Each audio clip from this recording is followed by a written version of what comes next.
बिस्मिल्लाहिर्रहमानिर्रहीम, अस्सलाम वालेकुम नाज़रीन, आप देख रहे हैं अनोखा अंदाज में आपका होस्ट जमाल सिद्दीकी। उम्मीद करता हूँ आपको शुक्र होंगे। नाज़रीन कराम, इलेक्शन कमीशन का इजलास खत्म, फैसला हो गया। इमरान खान एक बार फिर सुरखरू हो गए। इलेक्शन कमीशन की कहानी ने एमक्यूएम समेत पीपल्स पार्टी को भी विफाक से अलहदा होने पर सोचने पर मजबूर कर दिया। और अब एमक्यूएम के इस्तीफे तो पहले ही खालिद मकबूल के पास पहुंच चुके हैं।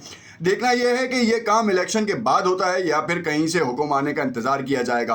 विफाक लड़खड़ा गई है। कहानी कुछ यूं हुई कि जब बिलावल की जानिब से ये यकीन दहानी कराई गई कि सिंध के बल्दियाती इंतखाबात रोके जाएंगे तो इन्होंने ये कहानी विफाक में की और यकीन भी दिलाया गया। मगर तहलका खेजी देखें कि मुस्लिम लीग नवाज ने अपना बदला लिया या फिर अब खामोश ताकतों ने यह काम करके अपने ऊपर से तवज्जो हटाने की कोशिश की। मगर अब इसका इख्तिताम हुकूमत के इत्तेहाद में रखने से होगा। कहा जा रहा है कि मुतादिद बहाने बनाए गए मगर बहुत से जवाज पैदा किए गए और उसके साथ साथ इनको सिंध में शेयरिंग की ज़रूरत थी। तो क्या कहानी थी और इमरान की तवज्जो हटाने के लिए ये काम किया गया। इमरान खान की इस वक्त की तवज्जो पंजाब और वफाक से हटाने के लिए ज़रूरी था कि सिंध में घुसाया जाए। जैसे पंजाब में इमरान खान घुसे और बाजी पलट दी। वज़ीर आज़म की मुतादिद कोशिशें भी काम नहीं कर रही और इस वक्त एमक्यूएम शदीद गुस्से में है। और कुछ मुबस्सरीन पुरानी एमक्यूएम की तशबीह भी दे रहे हैं कि अब एमक्यूएम इलेक्शन में पुराना हिसाब किताब इख्तियार कर सकती है, क्योंकि इस वक्त जो मामलात हैं वो ये है कि हाफिज़ नईमुर रहमान जमात इस्लामी के वो वाहिद कैंडिडेट हैं जो कि इससे कबल किसी ने भी इतनी मकबूलियत हासिल नहीं की। साबका मेयर जनाब नेमतुल्लाह खां भी उस तरह की मकबूलियत हासिल नहीं कर पाए। और हाफिज़ नईमुर रहमान के ऊपर ये बात बिल्कुल सच साबित होती है कि इमरान खान के बयानिया मुल्क भर में चला तो हाफिज़ नईमुर रहमान का बयानिया ख़ास तौर पे कराची में चला। और इस वक्त मेयर के जो चांसेस हैं वो सबसे ज़्यादा हाफिज़ नईमुर रहमान के हैं कि वो इलेक्ट हो सकते हैं। और इस वक्त जिस तादाद में जितनी बड़ी तादाद में इलेक्शन कैंपेनिंग हाफिज़ नईमुर रहमान ने की है किसी और ने नहीं की। एमक्यूएम ने तो बिल्कुल भी नहीं की। पीपल्स पार्टी ने भी गाहे बगाए की है मगर पीपल्स पार्टी ने कराची में कुछ काम किए हैं। एमक्यूएम जो कि धड़ों में बटी हुई थी अब वो एक हो गई है और एक होने के बाद जो है वो थोड़ी स्ट्रांग तो शायद हो सकती है, क्योंकि इंडिविजुअल कैपेसिटी में शायद वोट बैंक टूटता था। मगर अब जब से ये इनका अलाइंस हुआ है उसने ये बहुत सारे अभाम दूर कर दिए हैं कि अब इलेक्शन का वोट टूटेगा। मगर अभी भी ये कहना कबलस वक्त होगा कि पुरानी एमक्यूएम की तरह के तर्ज के वोट हासिल किए जाएंगे और फिर उनके ऊपर जो इल्ज़ामात थे कि वो जो है वोट चोरी करते हैं, ठप्पे पर ठप्पा लगाया जाता है। तो इस बार जो जिस तरीके की प्रेस कॉन्फ्रेंस की गई, मुश्तरका प्रेस कॉन्फ्रेंस में जिस तरह से कहा गया, जिस तरह से आड़े हाथों लिया गया और उसके बाद के जो फैसलों के ऊपर अमल दरामद नहीं हो पाया, उससे शदीद गम व गुस्से के आलम में हैं। क्योंकि गम इसलिए कि जो विफाक से जिस लिए अलग हुई थी उस पर भी जो है काम नहीं हो पाया और अब जो सपोर्ट भी मिली उस पर भी काम नहीं हो पाया। क्या ये ड्यूल सियासत है? इस वक्त हुकूमत इस वक्त शदीद तरीन लड़खड़ाहट का शिकार है। पंजाब में इमरान खान से पहले ही जो है वो खौफज़दा है, साथ साथ वफाक में भी अब खौफज़दा है, क्योंकि सदर पाकिस्तान जनाब आरिफ अलवी किसी भी वक्त वज़ीर आज़म पाकिस्तान जनाब शहबाज शरीफ साहब से अदम एतमाद के हवाले से बातचीत कर सकते हैं और अदम एतमाद की तहरीक नो कॉन्फिडेंस मोशन लाई जा सकती है। अब सिनेरियो ये टेक्निकली अगर आप देखें तो सिनेरियो ये बनता है कि इस वक्त जितना टाइम पीरियड रह गया है 5 माह का वक्त है कि हुकूमत अपनी मुद्दत पूरी करे। उसके बाद एंटरिम गवर्नमेंट आएगी।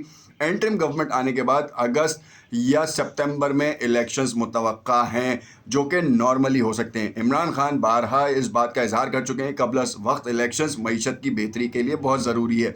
अब उसके हवाले से बहुत सारी चीज़ें और अभाम भी सामने आ रहे हैं कि किस तरीके से इलेक्शन होंगे। अब 5 माह का जो ड्यूरेशन है उस 5 माह के ड्यूरेशन से कबल पंजाब असम्बली तहलील हो चुकी है। अब हुकूमत का जो सबसे बड़ा वो है मामला गवर्नर डिनोटिफाई करने का, बल्कि एडवाइस के ऊपर साइन करने का काम करते हैं या नहीं करते। खुद जो है वज़ीर आला तहलील हो जाएगी हुकूमत बेसिकली वहाँ की। अब होगा क्या कि निगरां सेटअप के लिए भी पीटीआई की तरफ से परवेज़ इलाही का नाम है, जिसके बारे में मैंने आपको बताया भी था। अब राना सनाउल्लाह ने कहा कि हम तो जो है वो ये देख रहे हैं कि इलेक्शन कमीशन की तरफ जानिब देखेगा, क्योंकि पीटीआई जो है किसी और नाम पे मुत्तफिक नहीं होगी जो पीएमएलएन देगा और पीएमएलएन जो है वो इनके नाम पे मुत्तफिक नहीं होगी। पीएमएलएन से कहने का मतलब ये कि पीडीएम। तो इलेक्शन कमीशन जो है वो अपना बंदा लेकर आएगा या अपने बंदे को चूज़ करेगा, जो कि बहुत हद तक चांस है सुल्तान अकरम राजा का कि वो मुस्लिम लीग नवाज़ के इन्फ्लुएंस में है। और अभी जो इलेक्शन कमीशन نے جس طریقے کا فیصلہ دیا اس میں بھی یہ کہا جا رہا ہے کیا یہ پیپلز پارٹی سے بدلہ لیا گیا ہے یا پھر خاموش طاقتوں نے کام کیا گیا ہے. ایک بار پھر اداروں کو بیچ میں گھسیٹا جا رہا ہے اور کہا جا رہا ہے کہ نیوٹرلز کے کہنے کے بغیر یہ کام نہیں ہو سکتا تھا. اب یہ کتنی صداقت ہے یہ تو آنے والا وقت بتائے گا، یا پھر سلطان راجہ صاحب بتائیں گے، جن کے اوپر پہلے ہی بڑے الزامات عائد ہوتے رہے ہیں. عمران خان بارہا اس بات کا اظہار کر چکے ہیں کہ یہ الیکشن کمیشن غیر جانبدار نہیں ہے اور جانبداری کا مظاہرہ کرتا ہے. مگر اس وقت ایم کیو ایم کا سب سے بڑا پوائنٹ یہ ہے، کیونکہ اگر ایم کیو ایم نکلتی ہے تو اس کے بعد حکومت کو جو ہے وہ بڑا دھچکا صدر پاکستان کی جانب سے لگ سکتا ہے. ایک بار پھر عمران خان سرخرو ہوتے نظر آ رہے ہیں، اور جس چال میں پی ڈی ایم نے انہیں پھنسایا تھا اور ان کی مدد کے لیے بہت سارے لوگ سامنے آئے تھے، اب دیکھنا یہ ہے کہ ایک بار اللہ نے پھر قدرت جو ہے وہ پی ٹی آئی کے پلڑے میں ڈال دی ہے. عمران خان کیا نو کانفیڈنس موشن لانے کے بعد اپنا امیدوار الیکٹ کرتے ہیں اور اس کے بعد جو ہے اسمبلیاں تحلیل کر دی جاتی ہیں، تو اس میں بھی یہ کہا جا رہا ہے کہ جون یا پھر مئی کے آخر یا جون میں جو ہے الیکشنز متوقع ہیں.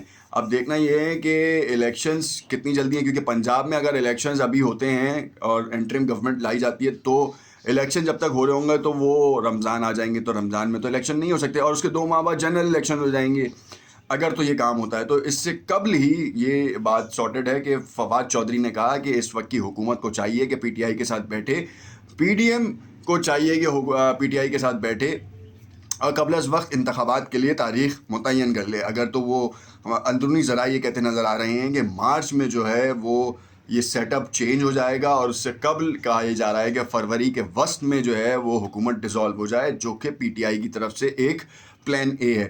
پلان بی بھی سامنے آ رہا ہے جس میں یہ کہا جا رہا ہے کہ پنجاب کے الیکشنز ہوتے ہیں تو پھر یہ کام ہو جائے، اور یہ بھی ہو سکتا ہے کہ پنجاب کی ساری سیٹوں پہ عمران خان کو کھڑا کر دیا جائے. یعنی کہ یہ طاقت الگائے وہ ضمنی انتخابات میں جائیں گی چیزیں، پھر یہ معاملہ الگ ہو جائے گا.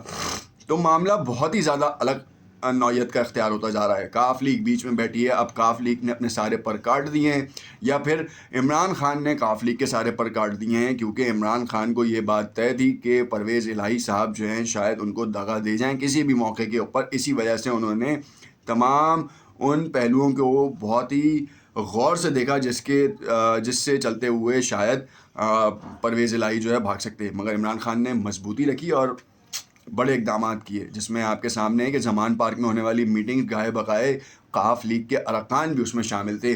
اور کہا یہ بھی جا رہا ہے کہ جو وفاق میں اگر ووٹنگ ہوتی ہے تو مسلم لیگ نواز کے اور پیپلز پارٹی کے کچھ رکن جو ہے وہ پی ٹی آئی کے ساتھ ملے ہوئے ہیں، کیونکہ ان کو یہ معلوم ہے کہ اگلے الیکشن میں اگر پی ٹی آئی کی سپورٹ نہیں رہی تو وہ الیکشن کسی بھی طور پر جیت نہیں سکیں گے، اور اگر جیتیں گے تو وہ مارجن نہیں ملے گا، بہت ہی بریک ایونٹس کے اوپر جیت سکیں گے اگر تو یہ معاملہ ہے. کیونکہ اس وقت 60% مقبولیت کا دار و مدار عمران خان کی سپورٹ ہے، چاہے آپ کسی بھی پارٹی میں ہوں، مگر اگر آپ کو عمران خان کی سپورٹ حاصل ہے تو آپ جو ہے وہ اقتدار کی کرسیوں پہ دوبارہ واپس آ سکتے ہیں، انٹل انلیس کہ آپ ان کے مطابقت کے پورے اترتے ہیں یا نہیں، یا پھر اگلے آنے والے دنوں میں آپ کی سیاست کہیں پنپتی نظر آتی ہے یا نہیں.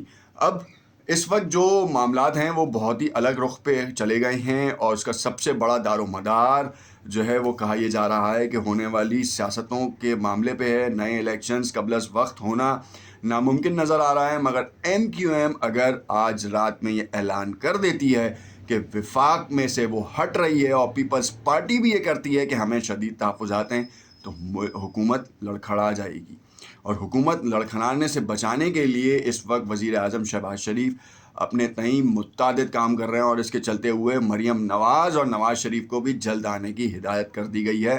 اور کیا وہ اس اپنے موقف سے پیچھے ہٹ جائیں گے جس میں یہ تھا کہ وہ معاملہ عدالت کے اوپر دیکھتے ہوئے نظر آ رہا ہے، اور اپنی واپسی کا اعلان اسی وقت کریں گے کہ اگر عدالت نے انہوں نے قبل از وقت گرفتاری سے جو ہے وہ نجات دے دی، یا اپنے ضمانت قبل از وقت گرفتاری کا پھرا ان کو پراپر دے دیا، تو پھر وہ یہاں آ جائیں گے. اب جیل سے ڈر رہے ہیں، یوتھ کو کیٹر کرنے کی بات کر رہے ہیں، اور خود جو ہیں وہ 80 کے لپیٹے میں جھپیٹے میں آ چکے ہیں. اب کیا واقعی نواز شریف کی قیادت کوئی اور کرے گا، اس کی جگہ کوئی اور لے گا؟ کیا ان کی بیٹی لیں گی یا ان کے بھتیجے لیں گے؟ کیونکہ سلیمان شہباز بھی جو ہے وہ ایکٹیو ہوتے نظر آ رہے ہیں. حمزہ شہباز لندن میں بیٹھے ہیں، اور اب آڑے ہاتھوں لیا جا رہا ہے پورے شریف برادران کو، شریف فیملی کو. کیوں لیا جا رہا ہے اس کی بھی آپ کو تفصیلات دیں گے، مگر اس سے پہلے آپ کو جو لیٹسٹ اپڈیٹ دی ہے وہ بتائیں. اور اب اس کے بعد ہونے والے بڑے معاملات کے ساتھ آپ کو آگاہ کریں گے. دیکھتے رہیے گا انوکھا انداز. کمنٹ میں سے ضرور آگاہ کیجیے گا. شکریہ.